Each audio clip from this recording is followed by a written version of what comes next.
Hey what's up everybody, कैसे हो आप सब। वीडियो को लाइक करो, शेयर करो और सब्सक्राइब करो। नमस्कार बच्चों, आप सब कैसे हैं। मैं अंजू तिवारी एक बार आपके सामने पुनः प्रस्तुत हूँ हिंदी की पाठशाला लेकर के। ये हमारा कक्षा 12वीं का है, आरोह किताब है। आरोह का काव्य खंड और कवि जो है वो गजानंद माधव मुक्ति बोध जी के द्वारा रचित हमारी जो कविता है सहज स्वीकारा है, इसके बारे में हम आज पढ़ेंगे।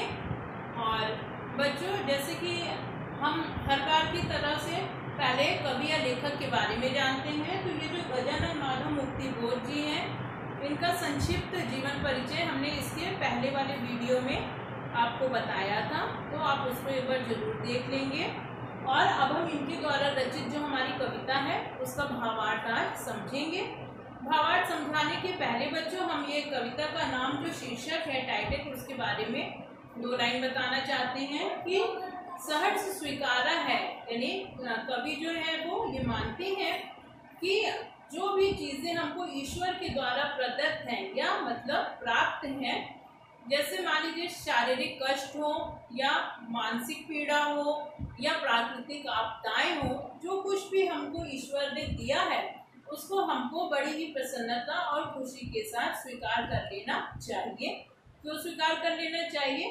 क्योंकि ईश्वर के ही अंश हम हैं और ईश्वर ने हमारे लिए जो कुछ भी भेजा है वो उसको प्यारा है, तो इसी नाते वो हमको भी स्वीकार करना है, क्योंकि हम सब परमात्मा के ही अंश हैं।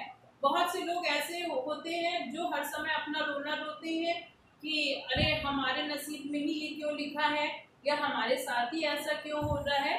लेकिन यहाँ पे जो गजानंद माधव मुक्ति बोध जी हैं, हमारे कवि हैं, उनका ये मानना नहीं है। उन्होंने ये चीज़ को माना है कि जो भी कुछ हमें प्राप्त हो रहा है वो सब ईश्वर प्रदत्त है, अर्थात ईश्वर ने हमारे बारे में कुछ अच्छा सोचा है, तभी वो हमको इतनी यातनाएं दे रहा है, जिसको कि हमको रो कर नहीं अथवा बड़ी खुशी के साथ ग्रहण कर लेना है। स्वीकार करना यानी कि एक्सेप्ट करना, अंगीकार करना जिसे कहा जाता है। तो आइए बच्चों, हम अपनी कविता की ओर बढ़ते हैं। देखिए पहली लाइन में क्या लिखा है कविता में कि जिंदगी में जो कुछ है, जो भी है, सहज स्वीकारा है, इसलिए जो कि कुछ भी मेरा है वह तुम्हें प्यारा है। बहुत खूबसूरत लाइन है। देखिए इसमें मुक्ति बोध जी ने क्या बताया है कि मनुष्य को जीवन के सभी पक्षों को सहज सी बड़ी ही प्रसन्नता के साथ स्वीकार कर लेना चाहिए। यानी जिंदगी में जो कुछ है, जो भी है, यानी हमारे जीवन में जो कुछ भी है उसको बड़ी प्रसन्नता के साथ स्वीकार कर लेना चाहिए। क्यों? इसलिए कि जो कुछ भी मेरा है, यानी कि जो कुछ भी मुझे आपके द्वारा प्राप्त है वह तुम्हें प्यारा है, वो तुमको अत्यंत प्रिय है। किसको प्रिय है? ईश्वर को। यानी जैसे मान लीजिए हमारे जीवन में कोई भी सुख दुख होता है, जैसे गर्मी बरसात आता है, ठीक है, तो जिस प्रकार का मौसम होता है तो हम उसको क्या करते हैं? स्वीकार करते हैं। उसी प्रकार सुख या दुख या जीवन का जो भी घटनाक्रम चलता है, हमको उसको बड़ी ही प्रसन्नता के साथ स्वीकार करना है। फिर आगे देखिए, गर्वीली गरीबी या ये गंभीर अनुभव सब, यह विचार वैभव सब, दृढ़ता यह भीतर की सरिता, यह अभिनव सब मौलिक है, मौलिक है। तो इसका मतलब गर्वीली गरीबी, यानी कि गरीबी जो है वो कैसी है? बहुत ही गर्वीली है, यानी गर्व है। अब ये बताइए बच्चों, कौन ऐसा व्यक्ति होगा जो कहेगा कि गरीबी में हमको बड़ा गर्व है? हाँ, लेकिन यहाँ पर कवि ये मानते हैं कि जो गरीबी है वो भी बड़ी ही गर्व से भरी हुई होती है। क्यों? क्योंकि गरीबी, अगर मान लीजिए हम अमीर हो जाते हैं तो अमीरी में या सुख में कौन ऐसा व्यक्ति है जो ईश्वर को याद करता है? यानी मनुष्य जब कष्ट में होता है या गरीब होता है तब वो ईश्वर को याद करता ही करता है। तो इसीलिए यहाँ पर कवि ने कहा है कि गर्वीली गरीबी, ये गंभीर अनुभव, यानी कि तुम्हारे द्वारा जो मुझे ये अनुभव प्राप्त है, यह विचार वैभव सब, यानी कि जो मेरे अंदर विचार हैं, जो मेरे सोच विचार धारणाएं उत्पन्न होती हैं, वही वैभव है। वैभव सब यानी मेरे लिए वही संपत्ति है, वही धन वही धन धान्य है, और दृढ़ता यह भीतर की सरिता यह अभिनव सब, यानी कि यही मेरी मजबूती है। ठीक है, दृढ़ता मतलब मजबूती, और भीतर की सरिता यह, यानी कि मेरी अंतर आत्मा में जो भी कोई विचारों की जो सरिता यानी नदी उमड़ रही है वो सब तुम्हारी ही देन है, और मौलिक है मतलब यही वास्तविकता है। और इसलिए कि पल पल में जो कुछ भी जागृत है, अपलक है, संवेदन तुम्हारा है, यानी कि ये संवेदना, ये पीड़ा जो है वो तुम्हारे द्वारा ही प्राप्त हुई है।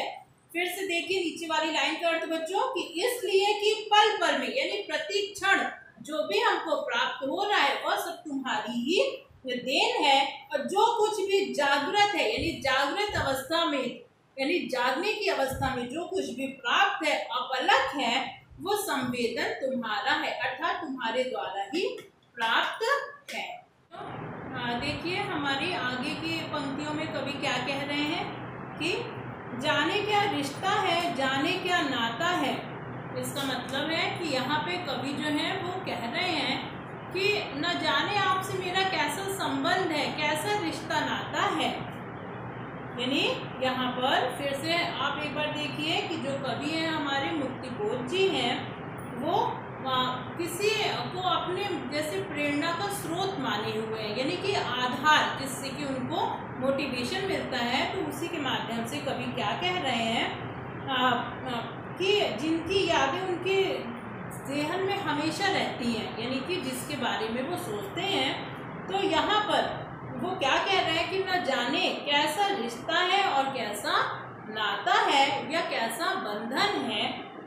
और कवि जो है, जो हमारे ये माधव मुक्तिबोध जी वो भूल नहीं पा रहे हैं, और वो क्या कह रहे हैं कि जितना भी उड़ेलता हूँ भर भर फिर आता है, यानी कि मैं जितना जो भी मेरे अंदर विचारधारा उत्पन्न होती है, यानी उसको मैं जितना बाहर निकालने का प्रयास करता हूँ, यानी मेरे अंदर जो भी विचारधाराएं उत्पन्न होती हैं उससे मैं जितना दूर भागना चाहता हूँ वो फिर उतना ही भर भर कर आता है, अर्थात फिर पुनः मेरे पास वो लौट आता है, और कभी न भूलने वाला एहसास कवि को हो रहा है।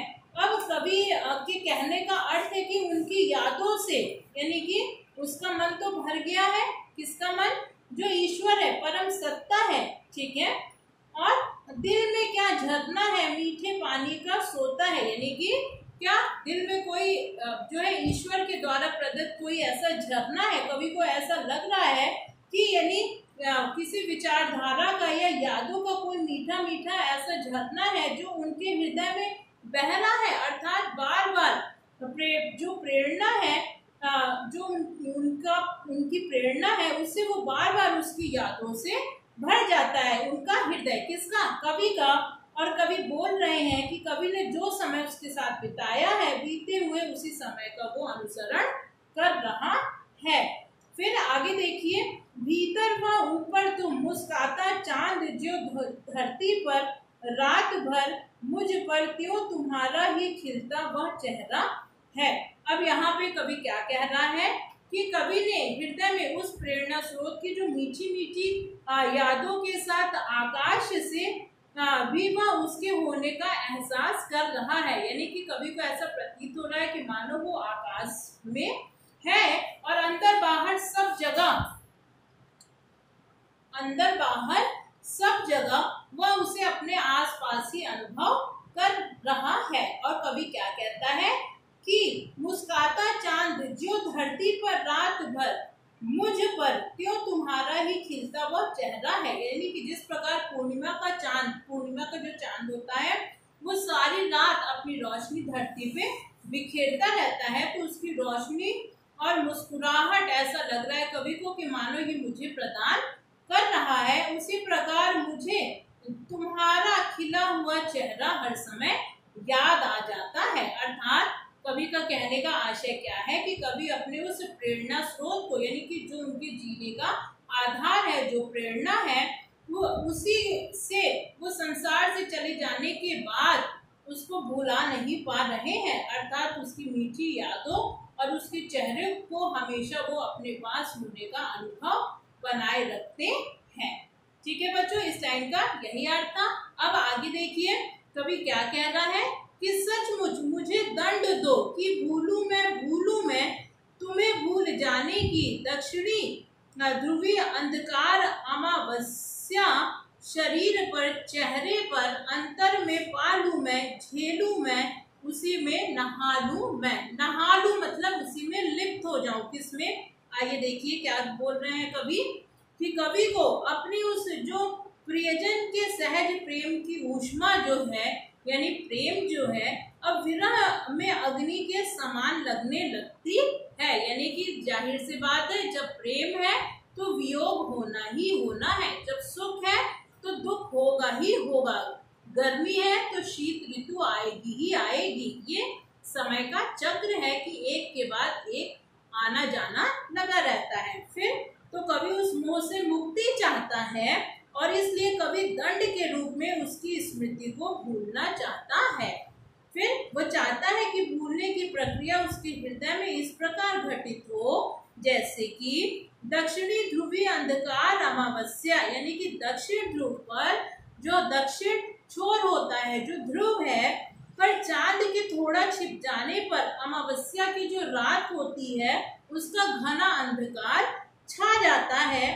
तो कवि कहता है या कवि ये चाहता है कि उसकी यादों से बाहर निकलकर जब अंधेरे से सामना हो तो उसके हृदय की शक्ति में अपार वृद्धि हो। अब कवि से जो है शरीर पर चेहरे पर अंतर में पालू मैं, यहाँ पे कवि व्याख्या कर रहा है। वो कह रहा है कि उसकी यादों को तो भूल पाना मुश्किल ही नहीं बल्कि क्या है, नामुमकिन सा है। इसलिए अपने चेहरे पे और अपने अंतर मन में वो ग्रहण करना चाहता है जिससे उसको अपने प्रियजन को भूलने में क्या मिले, सहायता मिले। और वो चाहता है कि भूल रूपी अंधकार में मैं क्या करूं, खो जाऊं, पूरी तरह से नहा लूं, अर्थात लिप्त हो जाऊं।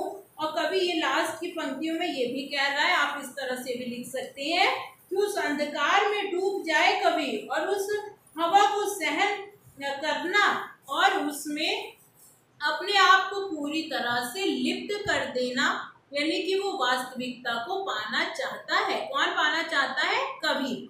फिर अब कवि की यहाँ प्रक्रिया कैसी हो रही है कि जैसे भी वो मान लो अपनी यादों से अपने आप को बहुत दूर ले जाना चाहता है, इसलिए वो यहाँ पर दंड का भी उदाहरण दे रहा है।